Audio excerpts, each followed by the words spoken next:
A lot of people seem to have created this false dichotomy between textbook English and actual authentic English, and more specifically in the form of communicating, coming up with ideas, actually coming up with things to say right in that moment. I like to take a different approach and kind of demolish this dichotomy. My belief, or I guess my theory, is that a lot of times it's not that people are like good at one thing, it's that exams are not indicative of your real English level. Hello. If you're wondering why the thumbnail looks different than the video, it is because this is not a new video. I'm actually recalibrating my channel. It's not reposting if the new subscribers haven't seen my old content, and I'm using this opportunity to take a sabbatical of sorts while I work on something really exciting that's to come by the end of this year, I promise. Also, I'd be remiss if I didn't mention my latest ebook, which is a complete guide on how to learn English or any other language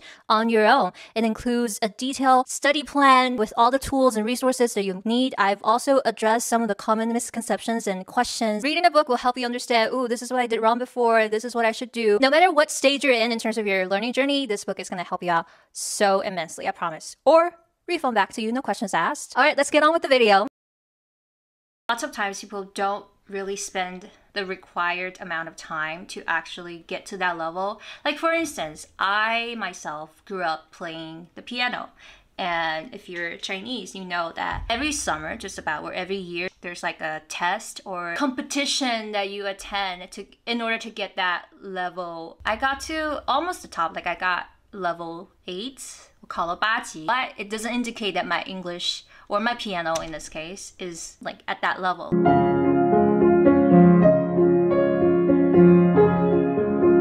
Like if you were to give me a new music score and just ask me to sight read, even if it's like a lower level than level 8, because I had always only practiced only 4 pieces in that 1 year, all my basics, all my foundation was still lacking. It doesn't matter how much vocab you think you have, how much you scored in a certain test, even if it's like IELTS or TOEFL, a very comprehensive test already, but it still is not the most foolproof, airtight indication of where you're currently at. It's even less accurate if you use a lot of like exam techniques like 应试技巧、背单词，这些很多时候并不能说明你真正的掌握这些单词。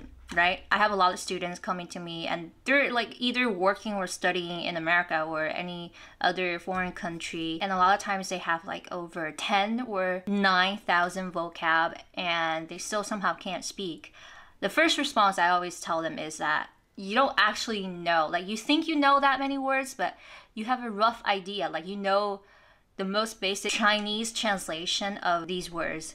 And especially when it comes to abstract words. So there are 2 major categories of all the vocab. One is abstract, like I said.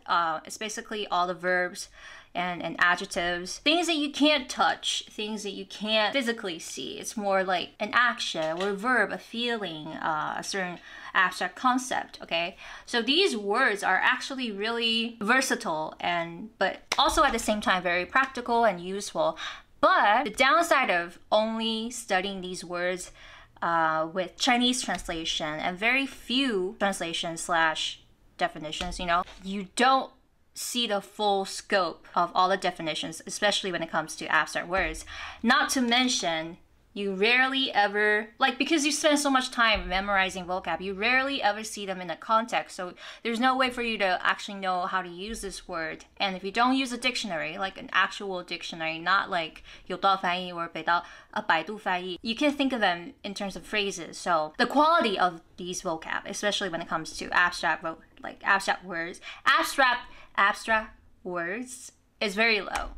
So your regular vocab test doesn't indicate, like there's no way for it to indicate just the quality of your vocab. And when it comes to outputting ideas, especially in terms of writing and speaking, of course, you don't actually need a lot of vocab. Like you don't need quantity, you need quality. You need to actually master your words, and without massive amounts of input, without careful study of these words in dictionary. I'm not talking about slang. I'm not talking about idioms, things that are kind of out of the norm and, kind of anomaly. I'm just speaking purely in terms of words that we've all learned, okay? Like things like go, hang, hit, get, take. All these words we've learned in middle school or high school at the very least.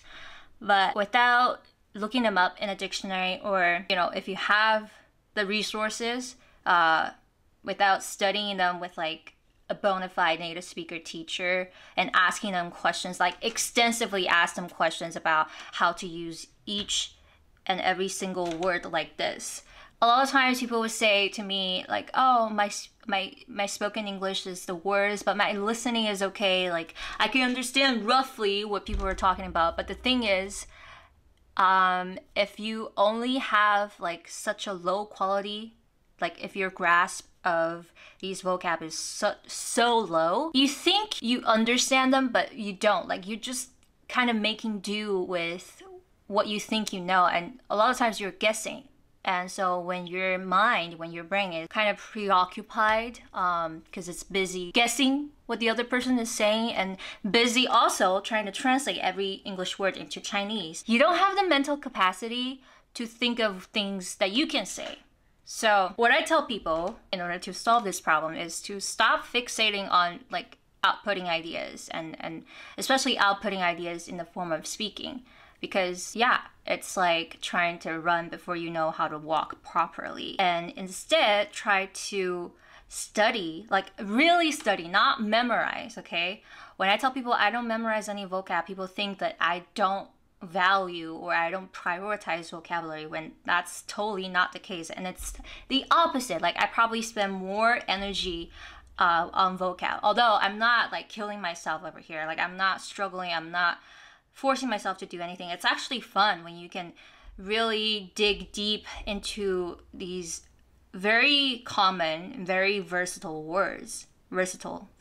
Whichever way you say this word, by the way, is correct. Okay, versatile. It's like interesting versus interesting. Just a side note. Okay, especially if you kind of excel in school, excel in exam English, let that idea go. Okay, one of the first things that my dad, like my English mentor, told me is that even if you scored like 100 in a prestigious, very recognized test like IELTS or TOEFL, just consider yourself like passing grade, okay? You have certain foundation, you have like a basic understanding of the grammar, you have a basic understanding of how English works, you know the alphabet. That's not nothing, but other than that, just let that shit go. Like you haven't actually read a lot in English. You haven't actually, like when people watch TV in the name of learning English, they rarely spend time reading the subtitles and single out words that are probably gonna help them in everyday English, or look them up in a dictionary. Like rarely do people do that. So when you don't have that, when you don't have a consistent input, how can you expect yourself to speak so fluently? Same as Chinese. Like we all speak Chinese. It's our first language. That 我们大家母语都是中文，但是为什么有的人口才就好，有的人口才就不行，有的人文笔好，有的人文笔不行？可能你跟我看的书的量都是一样的，但是我们看的书的种类可能不一样，对不对？然后我们看书的时候有多认真也是不一样的。可能你遇到一个生词的时候，你就是会查字典，然后会做好词好句的这种摘抄，而我就是一目十行，囫囵吞枣。第一次见到的单词我不懂，我也不查，然后我上下文没有办法判断出来这个单词是什么意思的时候，我也不查。那我这样，我跟你看的是同样一本书的时候，出来的结果还是不一样。And most importantly, I want to say, like when it comes to input, like I tell people, like focus on input, and a lot of people confuse that with, okay, now I'm just gonna start listening to BBC and CNN. There's no discernment when it comes to what materials, what kind of input they should start with. And I'm just gonna assume that most people have not even dealt with the most basic, most common 3,000 words that we encounter in everyday life. They kind of skipped the first step. And when you skip a very important step and try to move on to like very academic words, very academic language, first of all, it's not going to help you with your everyday communication. And second of all, you're not going to be as productive and you're going to tire yourself very easily, especially when those words are supposed to help you transition onto the next step. And by the way, the most common 3,000 words, like maybe I didn't do a good job of like explaining what it is. Like they have calculated if you can get a basic but sufficient grasp of these words, that will account for 82% of all your English usage, be it in the form of writing or speaking or listening or understanding. But the key is you can't just know like the most basic and most of the time not accurate Chinese translations of these words. So stop memorizing vocab lists. Stop doing that. Go find a language material that has those words, or you could just start looking words up in a list. Like I'll give you the list, I'll give you the PDF. Before you know it, first of all, you're gonna start feeling like, okay, I actually understand what this native speaker is speaking, like fully, 100% understand. And even if I don't understand a certain word, I can catch them really fast. And provided that your pronunciation and grammar are like donezo, like taken care of. And this is where I come in, okay? Pronunciation, grammar is where I thrive. Like I can pinpoint exactly which problem you're suffering from. Not to say that you can't do it on your own, but it's just that when you work with me, it's faster.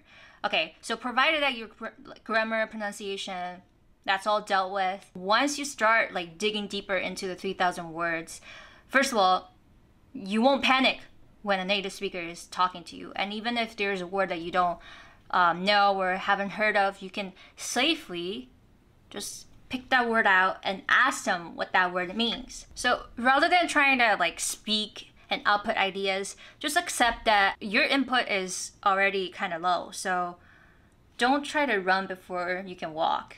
But what I can help you is give you the confidence.